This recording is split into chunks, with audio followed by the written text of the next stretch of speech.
Denver Nuggets just got embarrassed by the Timberwolves in the playoffs. Let's talk about how they got to this point and what they can do to improve in this offseason, because this is going to be a really vital offseason for them and really determine whether this franchise is going to keep going on an upward trajectory or if they're going to fall off. So first, let's look at some of their recent moves. In 2025, they got rid of Michael Malone, who's now the coach of North Carolina, which is kind of crazy, and then got rid of their general manager. And those were both pretty controversial moves at the time, as Michael Malone was seen as a good coach. And in replace of him, they hired David Adelman, who has been questionable to say the least. And then if you look at some of their more recent moves with the new GM, the Cam Johnson trade's really controversial. Michael Porter Jr. had a really big breakout year on Brooklyn, and I believe it was 1 or 2 first-round picks they gave up for him. And while Cam Johnson wasn't bad, he's on a really big contract. He's 30 years old, and I just don't think he was necessarily what they expected. Plus, Michael Porter Jr. having a breakout year really didn't work out look well for the Nuggets. They signed some decent role players, I guess. I mean, none of these are moves that you're really happy about, but Christian Braun to the rookie scale extension was a really brutal move. I think he's making around $20 million a year, and he just was not that great for them this year. Looking at the cap space of this team and kind of their future going forward, they're really capped. I mean, Jokić obviously is going to make a ton. Jamal Murray is making a ton too, which is pretty questionable. Aaron Gordon's making a lot of money, which Aaron Gordon's a good player. Don't get me wrong, Aaron Gordon's great, but if we just look at him recently, he has been a good player, don't get twisted.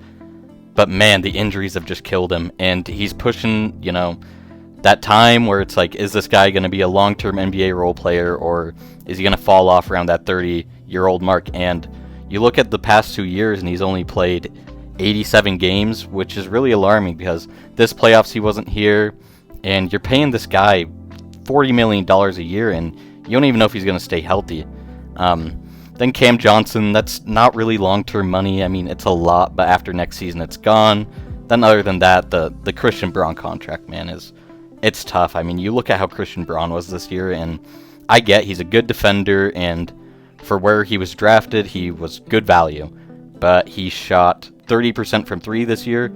I get, if you look at the sample size of Christian Braun, it was good. I don't blame them for giving him this contract at all, but it just has not aged the best since they gave it to him. Something else I really want to point out with this team is that they have been really brutal at drafting. You look at some of their more recent first-round picks. I mean, Julian Strawther had moments, I think it was last season, where everyone was loving what he was doing, and then Christian Braun was decent value, but they haven't really hit on anything. I mean, Peyton Watson was a really good pick, and you look at Peyton Watson this year, and he had a breakout season, was great, athletic, young, shoots 3 ball well, exactly what you want out of I think they got him in the late first or early second round. Yep, 30th pick. Great value. But now, just because of how you've allocated your money, it's very unlikely that they keep him unless they do some crazy cost-saving moves, which involve getting rid of Jamal Murray or Cam Johnson or Aaron Gordon, which I see as pretty unlikely. Now, let's look more so into why they lost in the playoffs, and obviously, if you watched and paid attention to the Nuggets recently, their defense has been awful. I mean, Jaden McDaniels called out, and they completely exposed it, which is just crazy. I mean, it is wild how I think they had the highest scoring offense in the league, and the defense was just not up to par. But you look at these advanced stats and the net on-off numbers in the playoffs, and man, Jamal Murray's all the way down here. Jonas Valanciunas, which you're paying a decent amount of money to, is down here, and Cam Johnson, who you traded Michael Porter Jr. for, is all the way down here. And something else I want to point out about the Michael Porter Jr. trade was this a trade to actually improve the team, or was it a trade where it's we have been underwhelming the past few seasons, we got to make a big move, and this was the big move? And I fear a lot of franchises do that, where it's pressure's building up, we got to do something. And unfortunately, I really wouldn't say it worked out for them. I will give credit, though. Spencer Jones, which I don't really know when he was drafted, was really good value. He's shown he's a solid player for, wherever. He might have been undrafted. Then Christian Braun was good in the playoffs. I mean, Christian Braun's a talented player. He just needs to get that jump shot down. What he showed this year was unacceptable from 3.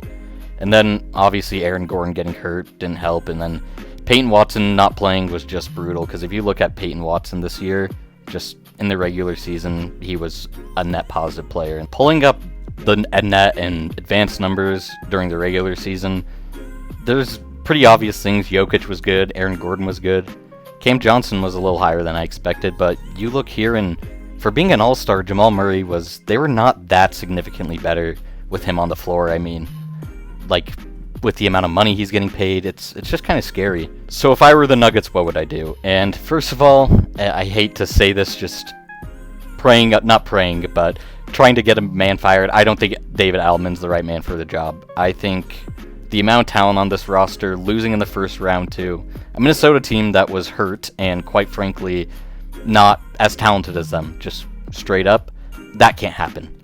And it happened, so that'd be the first move. Secondly, you need to improve the defense desperately. And for me, I'm a big fan of just improving the hole on your team where there's a hole on your team. And right now there's a hole on the defense, so let's add some defensive players. And some people on here are going to be players that, yeah, they can't play offense. I'm of the mindset you fix that when it happens. If that guy can't play offense on your team, can't play offense, but he can play defense. That's what matters. So looking through here, what I think they should be looking at is the best defensive players in the league. And just trying to see what you can add. I don't think you got to look at a big man. I mean, Jokić is no phenomenal defender, but he holds his own. He's right here. I don't know what that's ranked, but probably top 25 in terms of defensive. What is this? It's not box plus minus, but defensive DPM. And just look through here and try and see if you can get some of these guys. A lot of them are big men, obviously, but see if you can go sign a Tari Eason this offseason. Like, maybe try and clear some money and sign him. Try and bring back Peyton Watson. You know, just look through here. Javonte Green, see if you can get him. Josh Okogie, see if you can get him. You need to add these players that are going to help you, that are going to be low cost for you. Like, I can't imagine some of these guys are going for much on the trade market because they obviously have holes in their game. Like, Chris Dunn would be a great pickup for them. I would love that for them. And so, if you can just add a few of these guys and really shift it to where Jokić is going to be a great offense on his own. That's just how good of a player he is. But if you can add some of these defensive guys, add a Derrick Jones Jr., maybe add a... Who else is here that could be cheap? Keon Ellis. Keon Ellis went for pretty much nothing on the trade market for a team that's contending. I don't know why, if you're a team like the Nuggets that needs defense, why didn't you go get someone that's a known good defender? So just in my opinion, look through here, try and get some of these good defensive players. You desperately need to fix that defense. Now something Nuggets fans do not want to hear, the real possibility of trading Jamal Murray. You look at how much money he's making, $50+ million over the next few years, and it's just a lot. And you look at how he was in the playoffs, and it wasn't great.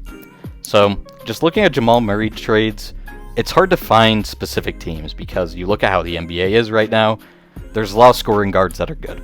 And scoring guards that are good do not hold as much value as other positions, which is why Jamal Murray was not great these playoffs. He was not great on defense, and that's why there's talk of, are they going to get rid of him? So what teams do need that scoring point guard, or just guard in general? First team I want to look at is the Pistons. Pistons may lose first round, which would be very disappointing. I think they are a team that's going to be pretty aggressive in the trade market if they lose. So something around this trade work, I'm not going to get into specifics. Jamal Murray for Ausar Thompson is essentially the trade plus money to make it match.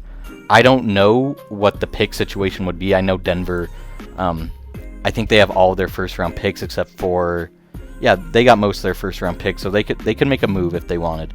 But man, like, Ausar Thompson's one of the best defenders in the league. The Pistons need offense. Denver needs defense. It just makes sense. I get the sense that Ausar Thompson is more valued in Detroit than other teams would value him, which would be the worry in making a deal like this. But for both sides, I think it makes a lot of sense. You bank that Ausar Thompson can develop into a decent offensive player if you're Detroit, Denver, and he is the type of player that I think would succeed with Jokić. Just being an off-ball wing and finishing well around the rim is the type of player that Jokić succeeds with. I mean, you've seen it with Aaron Gordon. But for the Pistons, you just get another offensive ball handler, which they desperately need. You're seeing it in the playoffs right now. There is no one else on that team that can create their own shot besides Cade and maybe Tobias Harris. Another Jamal Murray team that makes a lot of sense to me is the Toronto Raptors, who Likely our first round exit this year. It's looking like that with Brandon Ingram not going to play the next game, just when I'm recording this. But if you're Toronto, you desperately need a legit scoring option. Their offense is very bad. You have the defensive infrastructure where you can bring in a guy like Jamal Murray, and he can just kind of thrive as that lead ball handler and put some of that pressure off of Scotty Barnes. Then I don't know if I love this return for Denver. Brandon Ingram has not been a good playoff player. Maybe you get some picks also, but this is a lower contract. It lets you maybe bring it back a Peyton Watson, maybe sign a Tari Eason. I'm sure some picks would be involved. Brandon Ingram is on a shorter contract in terms of length. I'm just kind of looking at teams that make sense as opposed to necessarily trades, but I think this is something that could be explored for both sides. There are a few other teams I see that make some sense. I think that a team like the Magic could use Jamal Murray. I could see the Hawks maybe being interested. The Celtics would be a really interesting team. The Heat, it's a lot of Eastern Conference teams. I just don't really see. I think the West, a lot of their teams have a lot more built-in core and infrastructure as opposed to Eastern Conference. But the team I want to look at is the Houston Rockets. And I say that because this is like a total Hail Mary if you're the Nuggets, in my opinion. You're just like, okay, we're going to try and compete now, and it's with Kevin Durant. I don't know what the return is. I don't know what Kevin Durant is valued at this point. Injuries obviously have made him unavailable this playoffs, which kind of sucks. I'm not the biggest Kevin Durant guy. I think he's a questionable player. He's good. He's very talented. It's just he's never won outside of Golden State. Luckily, he wouldn't be the best player on this team. He would play with Jokić. But if you're the Nuggets, you're just taking the Hail Mary that we're getting an all-time great player, and we're banking that he can be the number 2 on a championship team. Because recently he's been asked to be the number 1 and it hasn't gone well. We're going to ask him to be the number 2 and hope it succeeds. If you're the Rockets, you get off what has been a controversial player for Denver, or for Houston, with the supposed leaks of the group chats and of Kevin Durant and, saying bad things about his teammates. Who knows if that was all true? I think most people kind of accept that it's true. I'm not sure I do fully. But regardless, it hasn't been a great transition, Kevin Durant to the Rockets, and so this is kind of getting off of it early. You bring in Jamal Murray, who can kind of grow with this core of Amen and Sengun, and a big three of Sengun, Amen, and Jamal Murray isn't half bad. So there you go. That's where I'm at with the Denver Nuggets. Obviously, the playoffs were really underwhelming for them, but I'm not completely out on this team being out of the contention race in the next few years. The issue is I don't know who else besides Jamal Murray carries much value in this team, because I don't really see Christian Braun or Cam Johnson bringing in a good enough return where it makes sense for Denver to trade them. That's why I only talked about Jamal Murray trades in this. But I'd love to hear your guys' thoughts. Obviously, this is a really interesting turning point for Denver. This is the type of playoff loss that either makes or breaks a franchise. And we'll see how they adapt to it. I'm not fully confident in their GM right now. They have not drafted that great. And their coach, I think they need a switch. But please just let me know your thoughts. Let me know any other teams you want me to do this on. I feel like this was pretty quality, to be honest. Let me know if I'm off on that basis. Make sure to like, comment, share, subscribe, and I'll see you next time.